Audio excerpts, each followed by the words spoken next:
We also got to talk about Shedeur Sanders. And the thing about Shedeur Sanders is this. As much as people have thought and said that they like Deshaun Watson and is excited, like, wow, we didn't expect that from Deshaun Watson, they continue to be over the top excited about Shedeur Sanders. 2-3 people, different places. Dang, man, they're excited about, to where he was at, progressions, quickness, understanding the offense, understanding where the ball is supposed to be at, understand the preciseness of where the routes, moving the team, understanding where to move guys in motion. They said it's night and day. They talk about how completely impressed they are with the way he's throwing the football. And also talked about 2 different tracks. The reason they're doing 2 spots, the reason they're splitting guys up over here and splitting guys up over here and splitting guys up over here is because the things that they want Shedeur Sanders to work on ain't the same things they want Deshaun Watson to work on. It ain't the same program. And it makes sense. It makes sense for people when you put it into that context. When you put it into the context and you watch it, people say, oh, it's all dink and dunk. Nah, if you watch it, this is timing routes. Timing, how quick the ball is getting out, huh? When you watch it, 1,000, 2,000, quick throws. Look, we ain't doing a bunch of scrambling. We ain't doing, if it ain't there, get upfield. If it ain't there, when you talk about this, it ain't, oh, let me get outside the pocket. There's parameters. If it ain't there, 1,000, 2,000, now we upfield. You see what I'm saying? We're not wasting no time. This goes back to what you're trying to coach. You're trying to coach the timing. You're trying to coach the rhythm, understanding where the pressure is coming and where you got to be. You see how these are tight window throws? You see that? Come on, man. Come on. You're going to mess my monologue up. Come on now. I don't even know who you is. Give me another receiver in here that want to catch, coach. Hey, you go on the side. Figure it out. Can't keep having that. Can't keep having that. But back to the lesson at hand. It's about quick decisions, timing, boom. Catch the doggone ball. See, this is the things I'm talking about. This is the things I'm talking about. Y'all messing me up. Rosie, do you got somebody that can catch the ball in the Philippines? Yup. Rosie says she'll catch these. Look at this. Right in your hands, fam. No, don't tap your helmet. Catch the ball. Okay. But it's all about tithing. It's about the rhythm. It's about understanding, okay, let me run this out. Look, that boy Denzel Boston, he gonna mess around and get all y'all's minutes. Let me tell you something. That 12 gonna be a player over there, boy. And you know who used to throw the 12 before.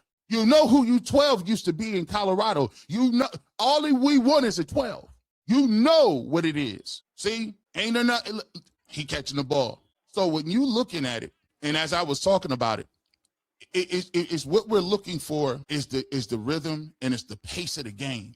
The one thing that it happened with Shedeur Sanders is the game slowed down for him a little bit.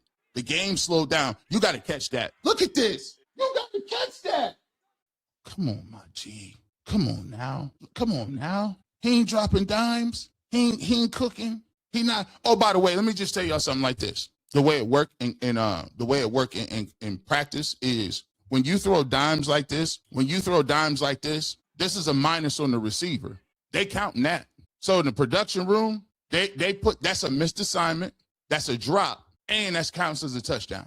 Because they like, listen, if we'd had competent play, you did what you were supposed to get on that play. He's getting a minus. But the ball's right in your hands, son. Ball's right in your hands, fam. Touchdown.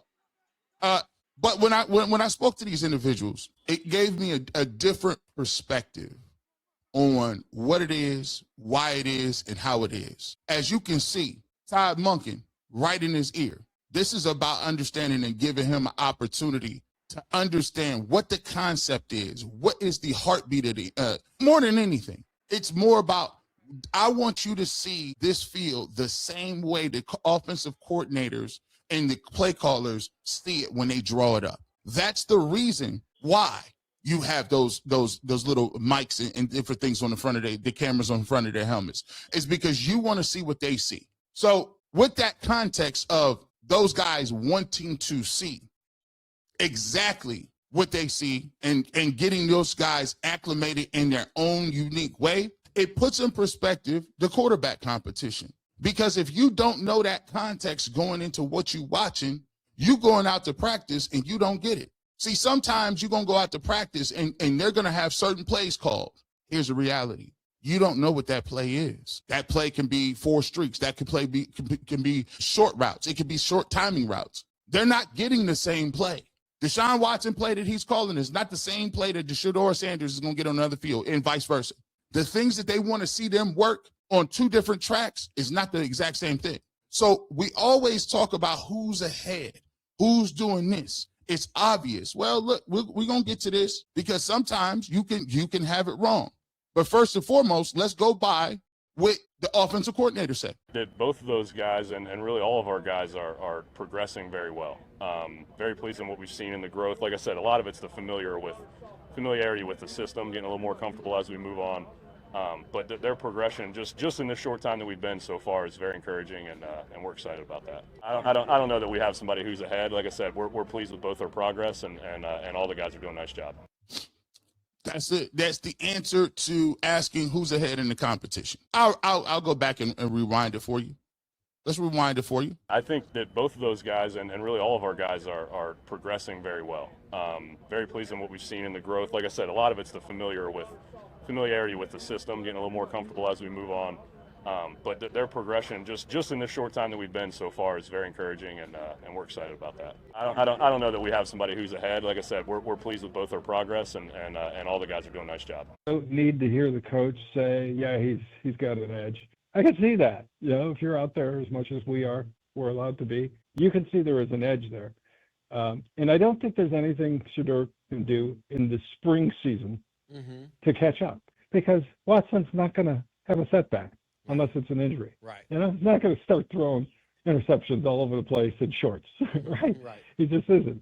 So Shedeur can make up the ground, though, when it gets competitive in training camp and preseason. So I fully expect at some point Monken will say, hey, listen, we're going to go into camp in July with Deshaun number 1, Shedeur number 2. I would expect to hear that. So that was Tony Grossi.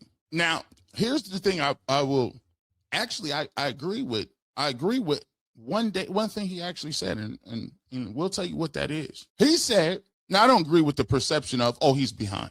He goes on to say, I don't need the coach to tell me that. Well, actually, we do need the coach to tell us that. Actually, that's kind of how it works. They're like, listen, I don't even need the boss to tell me my timesheet was approved. Yeah, it is. Yeah, you do. That's the thing I'm talking about. Yeah, you kind of need that confirmation. Here's what I'm saying that I kind of agree with. In terms of Deshaun Watson and Shedeur Sanders, the thing that people don't understand is there are players who look great in practice, and there's players who's like, I wasn't a practice player. I wasn't a practice player. Like, I was like, okay, like I can get this off. I'm more of a mental, trying to get the speed of the game, figuring out what my plan of attack. But in terms of going out there, like practice and be crazy like that, nah, that's not what I was. And the thing about Shedeur Sanders is, where Shedeur Sanders is special is when the game starts. That's where his superpower is. That's his superpower. It ain't practice throws. It ain't great There's quarterbacks who used to have that. Brett Favre used to have that. Quarterbacks that never really looked like they had the strongest arm, never looked like they was the fastest, never looked like they was really that. But when you see a game against the Tennessee Titans and he's moving around and he's getting out of trouble and he's hard to bring down, and I thought he wasn't that good of a quarterback, he's a statue, or now he's showing way more mobility. Like you say, he doesn't have the strongest arm in the world, but he cuts one loose. Or he doesn't have the biggest arm in the world, but you say, ooh, that was a rope. See, Shedeur Sanders is a game-time quarterback. And trust me, that's where things process, and that's where things get hairy. And sometimes you could be a great person when everything is looking good, but when everything gets to where it needs to be, guess what? You're going to have guys and everything breaks down. That's where it's at. And so if you ask me, being a person who's watched Deshaun Watson play for his entire career, that's the thing too. I'm a football junkie. A lot of these people just write, or they do their job, and trust me, they don't got time to be doing that. But for me, I'm a football junkie. I watched Deshaun Watson play in Georgia. I remember Deshaun Watson being one of the top-rated quarterbacks coming out. I watched his career at Clemson. I followed him all the way through with the Texans because y'all got to remember this. The Cleveland Browns had the opportunity to draft Deshaun Watson, and they passed on him, and I was hot about that. So I've seen Deshaun Watson for years and years and years and years. And the thing that you got to understand about Deshaun Watson is he's a natural thrower of the football. What do you mean by that? It's one of those things where you come out and you talk about, go back to Ryan Leaf. If you looked at Ryan, I'm dating myself. This is 1997, 1998. Go back and watch Ryan Leaf and Peyton Manning and watch those two throw. Now, if you are not old enough, who the heck is Ryan Leaf? Well, Ryan Leaf was coming out of Washington State. Peyton Manning was coming out of Tennessee. The comparison was, who are you going to take? Are the Indianapolis Colts going to take one or the other? And it was down to a wire, and they eventually made the right decision and took Peyton Manning, won Super Bowls, became one of the greatest quarterbacks of all time. Ryan Leaf went to the San Diego Chargers, busted out of the league, and was done. So when you look at it, but when they came out, the reason why it was so close was because Peyton Manning was not a great athlete. His throwing motion wasn't the most crisp. Sometimes he threw the ball and the ball came out and the ball was a little wobbly, really didn't have a spiral on it. A lot of those things. But the thing that separated Peyton Manning that you couldn't understand, that you could see readily, was the fact that he was the supercomputer.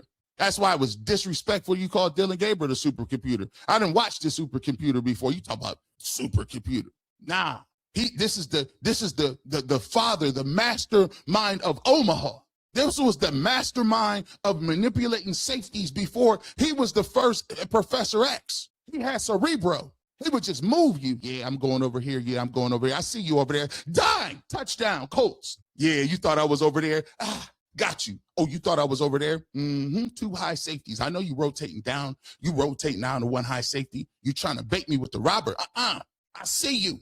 Pump fake. Throw in the court. Marvin Harrison, touchdown. Come on now. I seen the first supercomputer. But the thing that really got people messed up a little bit was the simple fact that he was looking that good in shorts. Ryan Leaf was arm 6'5", throwing the ball on a rope from one hash to the other, making throws off one leg. I'm like, man, this dude was the epitome of what you would like in a quarterback. And when you see people do that, it's intoxicating. It's the equivalent of seeing Steph Curry shoot from half court. Nah, we ain't getting a layup. We're gonna pull up at the 3-point line. We ain't even forget dunks. When Steph Curry started, nobody had dagger threes before Steph. No, the dagger three, there are certain moves that never, ever, ever came about. Dagger threes is new. Everybody ran the 3-man weave and a 3-on-1 fast break and you get your layup or your dunk. And the crowd went crazy. Then Steph Curry came out and invented what we call the dagger three. It even hurt worse than a highlight dunk.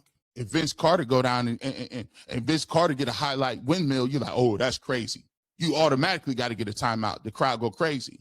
Then a little dude named Steph Curry start pulling up 1-on-3 don't even have the numbers. He just pulling up by himself. Nothing but net. And then the announcers didn't make it no better. Bang! Steph Curry puts it in. Bang! Bro, it hurts your heart. You got to call 2 timeouts. Give me a television timeout. I need a 20-second. And give me an injury timeout, too. You got to call timeout. Crowd going crazy. Off a 3-pointer. So when you see Deshaun Watson, there's not going to be very many pure throwers of the football just without nothing and doing nothing. You're not going to see that. Spiral 96% of the time. Strong arm, long, lean, athletic, usually good, solid mechanics. He's going to look like the prototypical quarterback, and it's going to be clean and ready to go. See, but the thing is, the football people know where the real football people understand something. The understanding comes from, we don't play in shorts. It looked good that time. But what about it if I'm in your face? Everybody can shoot threes wide open. Every pro should be able to hit threes wide open. You're a pro. You're supposed to hit that 10 out of 10 times. But can you do it with somebody making you move off your spot? Can you do it? Can you shoot standing still or coming off a screen? Because it's 2 different skill sets. Shooting and coming off a screen is different from shooting regular. Coming off a screen, you got to get your feet set and get it up quick. By the way, can you do it when somebody is taller on you? Can you do it when somebody closes out on you? Can you do it when you have to dribble and have a step back? See, there's different layers to this, and it's just the same way with quarterbacks. You look great now. Everybody looking good now. The point is, can you do that when somebody in your face and they ready to come get you? It's the speed of the game. The processing under pressure is what a quarterback's job is. Processing, diagnosing under extreme pressure, just like that. Every other play. You did it once, do it again. Did it once, do it again. Uh-oh, receiver, he's not there. What are you doing? Tuck it down and run. Understanding that. Now, when you juxtapose the two quarterbacks and you look at Shedeur Sanders has the innate opportunity and innate ability that even when he does not look as polished as Deshaun Watson throwing the ball on air, the thing that Shedeur Sanders does is he has the ability to magnify his skill set under pressure. And that you can't buy. That you can't buy at all. When we say he making plays, that's what we talk about. Making plays.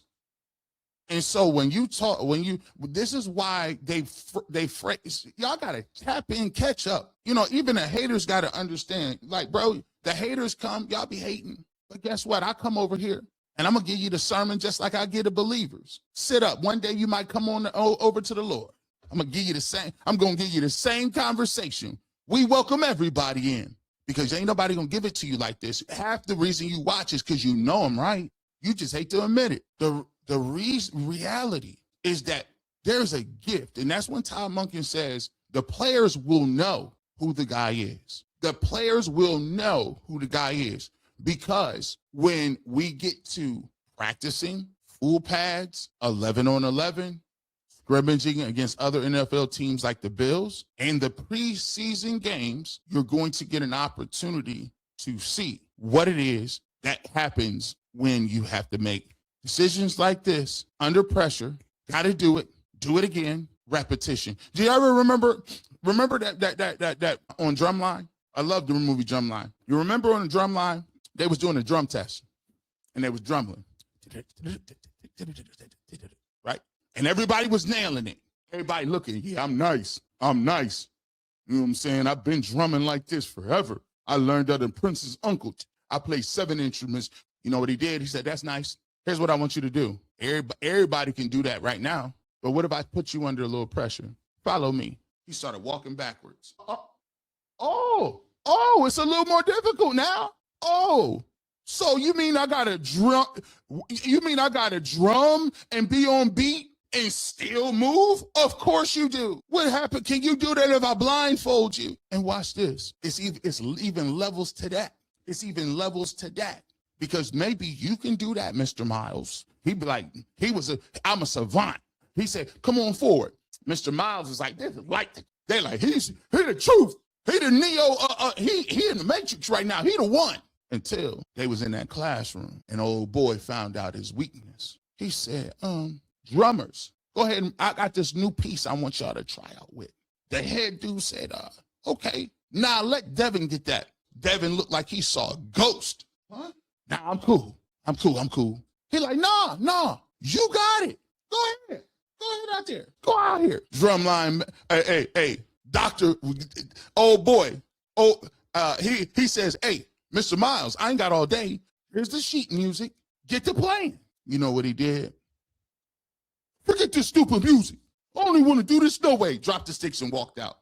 See, what they didn't tell you was he couldn't read sheet music. Come to find out, could not read sheet music. He was naturally gifted, naturally understood the flow of the game, naturally could play outside, inside of pockets and different things like that. And it was light to him. There you go, Dr. Lee. Dr. Lee, he said, bro, he getting to him, boom, boom, boom, boom, boom. Devin was cold with it, naturally gifted, naturally talented, understood it. But his kryptonite was he didn't know the structure. Sheet music is the structure. Sheet music is the rhythm, the timing, understanding, giving you the game, above the game, giving you the why, not just telling you. Remember what Shedeur Sanders said last year? I'm just not one of them dudes that just, I got to learn by seeing. I got to learn by doing. I got to learn. I want, like, explain to me why this is what this is. And by the end of the movie, once Devin understood and mixed his ability to naturally be able to catch rhythms, to drum, to do those things, to play out a structure. When he got the structure together and put the whole thing together, it was a problem because now you got the whole package. I can teach you structure. I can teach you where the ball, I can teach you the why. I can teach you the how. I can teach you all those things, but I can't teach you the it. I can't teach you how to it slow you down.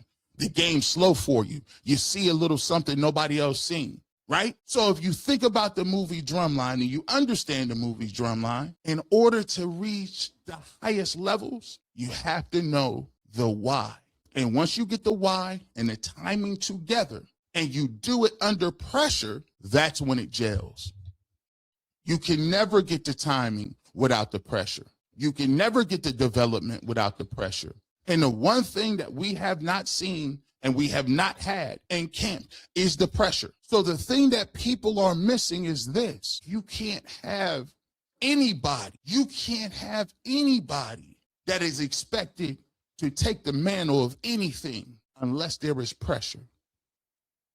Every story written literally is the hero's journey. Everybody knows every literary term is a hero's journey. The hero sets off on a journey to find out about himself. He fails in the beginning. Then he realizes that it wasn't about what he thought it was, finds his true motivation, his true skill, his true purpose, and then comes full circle to defeat what he once was failing at. It's Lord of the Rings. It's Drumline. It's Power Rangers. It's whatever you want. Every story is written from that.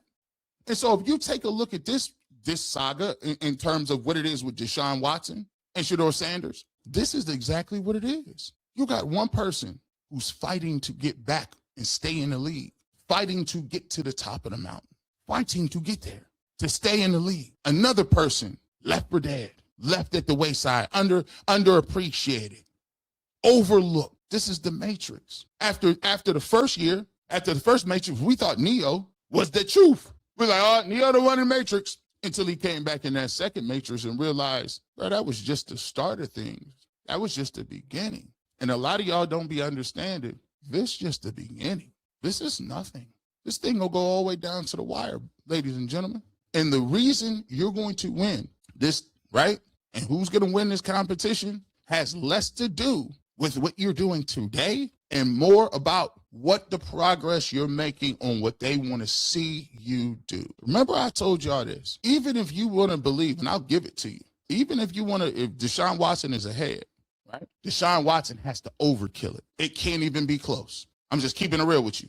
It can't be close. At this moment, what they're gauging is this. Deshaun Watson, even if he may be better at this point in terms of the way he looks like throwing the football, he has to overkill it. Because if it's anything close to a young guy, trust me, they're going to play a young guy. I had the same conversation when I was in college. I came off injury. I was the highest recruited person that we didn't have at McKinley coming in OU for a long period of time. I had back-to-back ACL injuries. I finally, back-to-back ACL. My red shirt, after my last game of my red shirt freshman year, tore my ACL. Then I rehabbed it all offseason. Came back, tore my other ACL right before we played the first game of my redshirt sophomore year. I missed my entire redshirt sophomore year, the entire one. I came back my redshirt junior year, and I finally got back onto the field and was ready to play. And during that process, all I really wanted to do was prove to myself that I could go out there and not get hurt. And I came out there, I flashed, I had some games, and I said, okay, I'm going to get some training, be ready to go after this offseason, right? So I got the momentum. I'm excited. I'm like, my knees are rehab. I'm really ready to get back going, and people is excited. Spring ball came around, had back surgery. So now I'm out all spring. Now we get to I'm in my redshirt senior year. We get to practice, and I'm looking around, and they're like, I'm like, why am I'm rotating with this guy? Why am I rotating with these young dudes? He ain't even good. He's not strong. He ain't better than me at nothing. So we rotate and we rotate, and I'm doing my treatment. I'm ready to go. I'm fully healthy now. I'm ready to go. We get to the first part of camp. They got me working with the twos. I'm like, the twos? Then it got crazier. They had me in there rotating with the twos.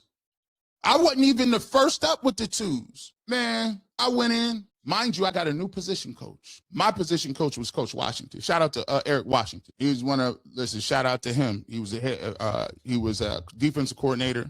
He was at Northwestern. He'd been with the Carolina Panthers. Defensive coordinator, Chicago Bears. Shout out to Coach Wash. He's my position coach, and he loved me. We had a new position coach, younger guy.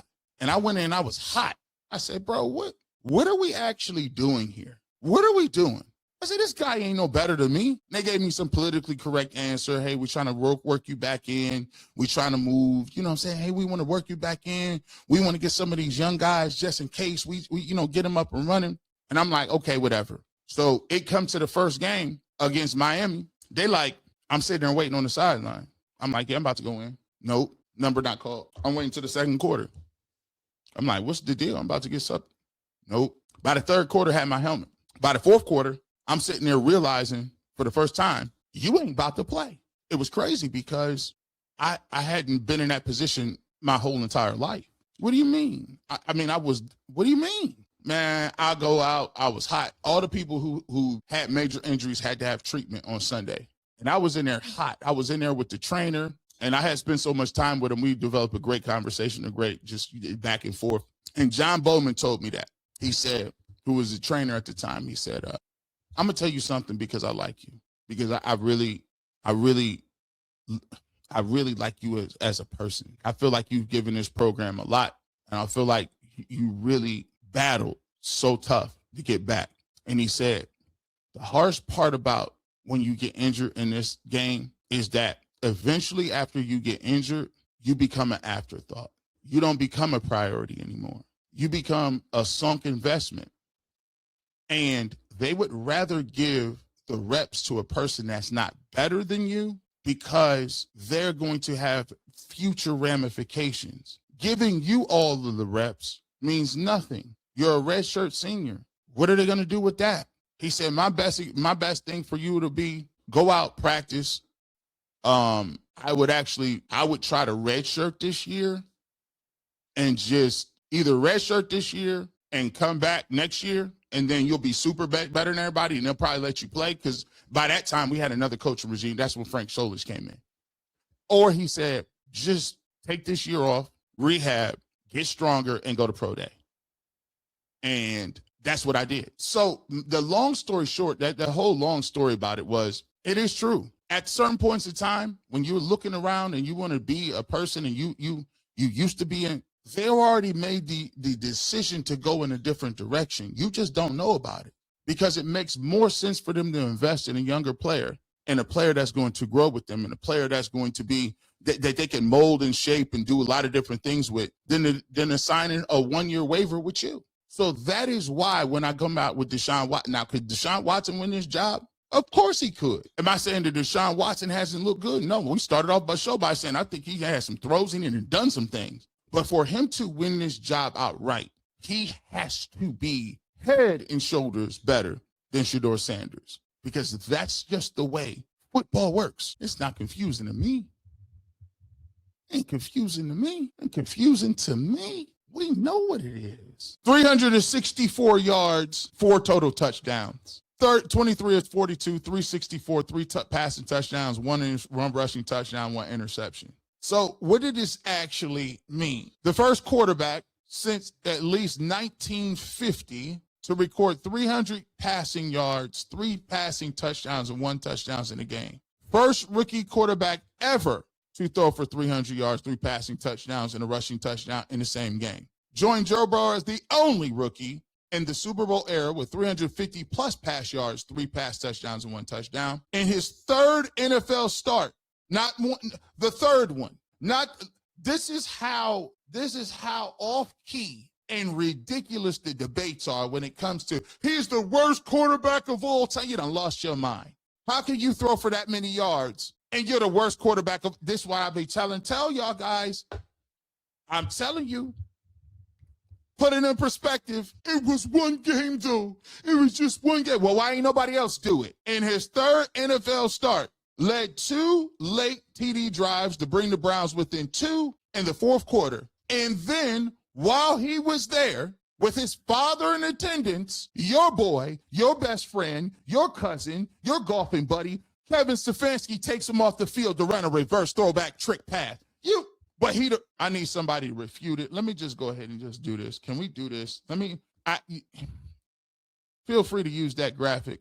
I don't hate on nobody. You can use it if you want to. Let me just get to the regular stuff. If you're putting Shedeur Sanders' 364 4-touchdown performance against the Titans into Cleveland Browns history, it was one of the most explosive games a Browns quarterback has ever had, especially as a rookie. Stat line verified. You saw what it was. First Browns quarterback since 1950 to do it. One of the greatest rookie quarterback games in the history of the game. History, not like yesterday, like history. But he was the worst quarterback. Who says who? Because you said it? Look at this. Look at this. While it's not the franchise record for passing yards in a game, 364 is still in elite territory. Bernie Kosar, multiple 400-yard games. Well, looky here. Look at Shedeur Sanders right up underneath him.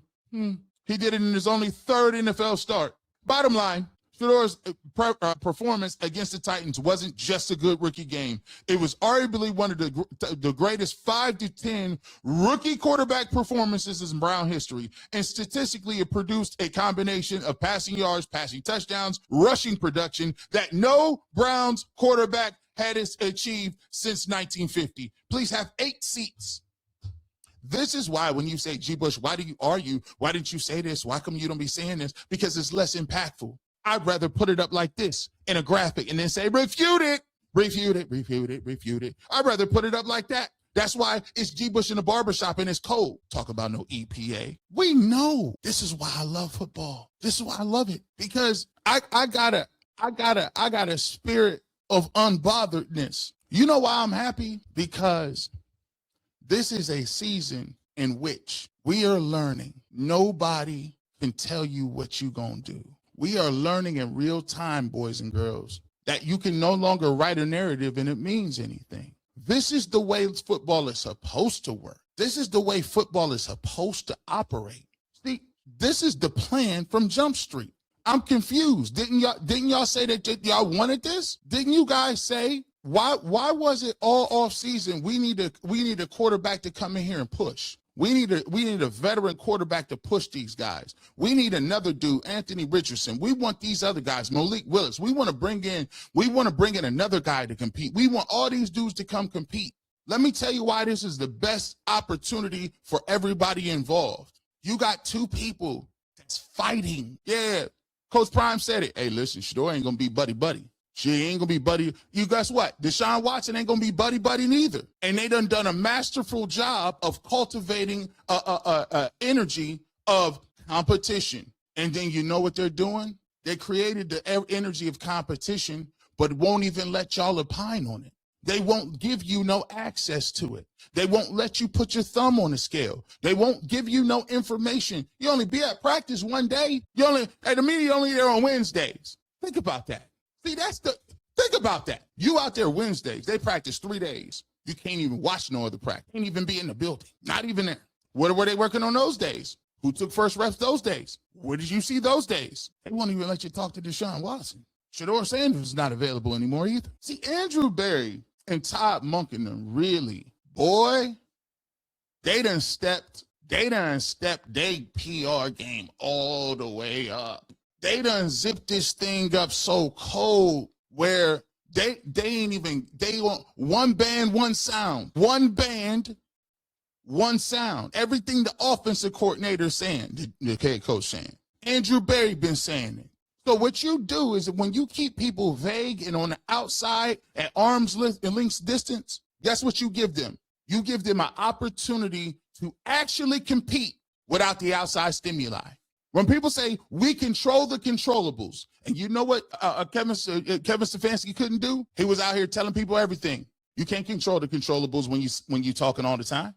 But guess what? Now ain't nobody saying nothing. They controlling everything. And for once, you really don't know. See, I'm not afraid to say I'm not afraid to tell people, I don't know what they doing. It's okay to say you don't know what they're doing. I didn't know what they was doing 2-3 weeks ago. I don't know. I got other stuff that I got to do. I'm at the R&B Awards. I catch up with y'all later. But lo and behold, they started playing a little football. And I heard having people talk around and doing all these things. And, the cool thing about the barbershop, I just checked around. They say, G-Bush. One of the first people they talked about was Shedeur Sanders. And I said, I thought y'all was going to give me the Deshaun Watson joint. They said he was playing well as well. They told me they like what he was. But they said, but when you talked about where they see him, what the progression was, also, they let him know exactly what his game plan was supposed to be going to the offseason. Exactly. From a coaching standpoint, from the infrastructure standpoint, from what they wanted to do off the field and on the field. And one of the reasons that they did this is because they want to see him and say, we want to see you check all the boxes. Don't say jump through the hoops. And I'm out here. I ain't really understanding what I'm talking about. They ain't not understanding, G. Bush. They not getting it. The reason it's necessary to check the boxes is because it's about showing your work. I'll give you another analogy. When you doing math, when you doing college math, everybody knows this. Put a 1 in the chat. This might not be for nobody who don't really got no upper math. You just might be hating. The haters might not get this analogy. But when you doing that upper level math and you in college and you got your intuitive calculuses, you know what I'm saying? When you doing your analytics, your statistics, your finance courses, the first thing they tell you when you in a business school is, hey, you can come in here, they're going to give you a paper, and that paper is supposed to be math, but it's all letters and symbols. You like, I thought this was math. What are numbers at? Nah, it's beta and sigma and alpha and 0 to infinities. Like it's Buzz Lightyear. Then they tell you, yeah, you're going to come in here. We're going to give you that scrap paper. That's your scrap paper. But guess what they told? You're going to turn that scrap paper in. Huh? Y'all don't know nothing about turning that scrap paper in. TL care. You put a 1 in the chat. If you put a 1 in the chat, you know about turning that scrap paper in. And the first thing that they say at the bottom of that paper is, hey, show your work. Turn all that in. I don't care if you got the right answer at the bottom. It's the process. You got to show your work. You got to turn that paper in. See, I got a lot of 1s in here. This is my educated people. That's why the barbershop different. Everybody else can't understand that. Maybe you just, no disrespect. You know what it is. Maybe I'm just talking to the real ones. I know this ain't going to get that many likes. Ain't going to get, you talking that math stuff again. I don't know what that dude talking about. G. Bush doing too much. Nah, I'm doing right what I was supposed to do. You turn that paperwork in, right? You know why? Because you got to show your work. Half the test for Shedeur Sanders is not on the field. Y'all didn't even catch that. Half the stuff you talking about for Shedeur Sanders is show your work. And when you mean show your work, that means you showing it to your team. It coincides with what Todd Monken has said from Jump Street. Show your work. And who chooses who the quarterback is? The team. I'm confused. Y'all ain't got it. You ain't got it yet. You're not getting what I'm putting down yet. It's important. It's important that you check every box. If one of them boxes was, you ain't saying nothing to the media. We zero dark 30. Both Andrew Berry and Todd Monken have given a directive. The directive is our quarterbacks don't speak to anybody. Our quarterbacks ain't on. So you see how cold they did it, though? They didn't come out and acknowledge it. They just came out and was like, our quarterbacks, we'll talk to y'all during the season. But as for now, no. Because they didn't peep the relationship. They understood what was coming this summer. They understood what it was going to be when you decided to keep Deshaun Watson on your roster. They already told you they didn't want him to play. You knew what it was going to be when they told Shedeur Sanders, hey, we only want this quarterback. We want another quarterback. If you think that you're going to lobby openly, you lobbied openly for 6 to 8 months for a completely different quarterback room. Why would you think that they're going to give you any tea leave? As a matter of fact, they went the exact opposite because they actually have communicators. They actually have a head coach that's not afraid to take darts and not afraid to tell you how he feels. So you know what they did? The biggest personality has become the coach. You can't go at the coach. You know why? He don't even got a win-loss record yet. So the things you could use against a coach if he was on the hot seat in terms of win-loss record, in terms of what you did last year, in terms of the track record, in terms of the mismanagement of this, that, you can't even use it because he's a blank slate. So the coach becomes the stop sign, the shield, the Jupiter. You know, Earth would get destroyed by all kind of asteroids. Where are my astronomy people? The reason why life is possible on Earth today is because of Jupiter. You know why? It's massive. All the asteroids, all of the big boulders and rocks that killed the dinosaurs, yeah, 9 times out of 10 they get hit by Jupiter, sucks them up. It's the big brother. It's the big kahuna, the big homie. Now the big homie is Monken, and he really don't care. He'll tell you how you feel, whatever. And you can't really get at Andrew Berry because Andrew Berry keep dropping classic drafts, dropping classic hits. Reasonable Doubt, Life After Death, All Eyes on Me, Machiavelli, dropping classics. 2 classics in a row? Can't say nothing to him. What you gonna say? Can't even really say nothing to Myles Garrett. Because really, why y'all want him at camp is y'all want him talking. You know, Myles is emotional. Let's start asking Myles, is he wasting his career here? Let's ask Myles Garrett as an unofficial team spokesperson. Hey, who's the quarterback? Let's keep asking him, huh? Let's keep asking him. Myles, you can't even get Myles Garrett to be conquered and divided. He's somewhere out doing what he ever gonna do. And they ain't giving you nothing on that too. And so what the grand scheme of things, what you get to is, it is in communications and PR, it has been a master class in how you diffuse individual. With that being said, you never know where G. Bush might show up, radio, television, internet, but if you want a fresh cut on sports, I got 1,000 shows. Top 5, Final Cut, restaurants, clothing, merchandise, everything. And don't forget, we got something. I ain't gonna tell y'all because it's too big. But just know, hit the like button, hit the subscribe button. We get all of them. In the words of Matthew Perry Thomas, when the suds die down, the dirt will show. Shedeur legendary. And we ain't even got no more. Have a good rest of your weekend. And now, actually, it's always, you know what it is. Go Browns.